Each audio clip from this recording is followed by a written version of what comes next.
Back when I was in seminary, I was taking all these classes that had to do with preaching and polity and how to do Bible studies, Greek and Hebrew, all that jazz, in training to become a pastor.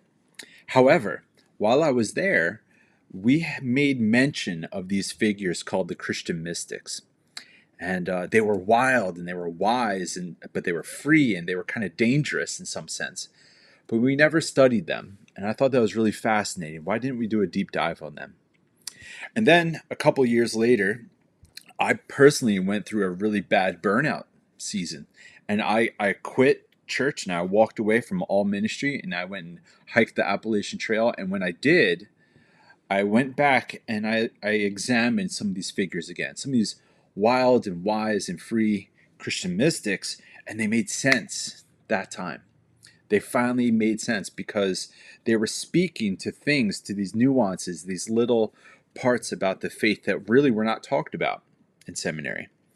And I thought, my gosh, these figures, this is where the mojo is.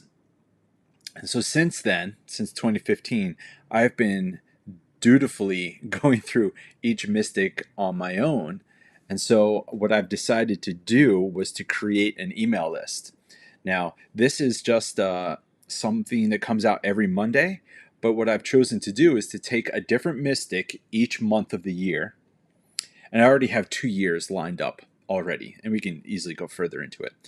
But every Monday, I take a select quote from a particular mystic of that month, and then outline what they say, a direct word for word, and then have a reflection and then have a prayer. My hope is that it stands out to people like you that perhaps feel like you want to keep growing, you want to hear some more wild and wise and free wisdom, but you aren't necessarily getting it. Maybe at your local church, even though it's really good and well-intentioned. Maybe it's teaching this and challenging you. Maybe it's not helping you to expand or to dive into the mystery that is God. So here's some of the excerpts. These are just some of my favorites that we'll be going through.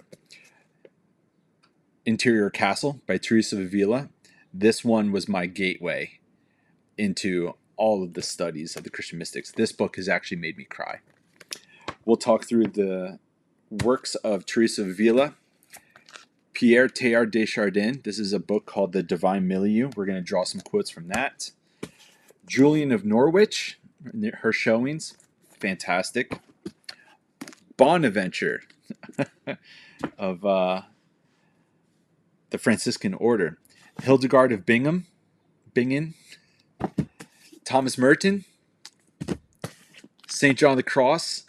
That's my jam as well. And of course, people like Meister Eckhart.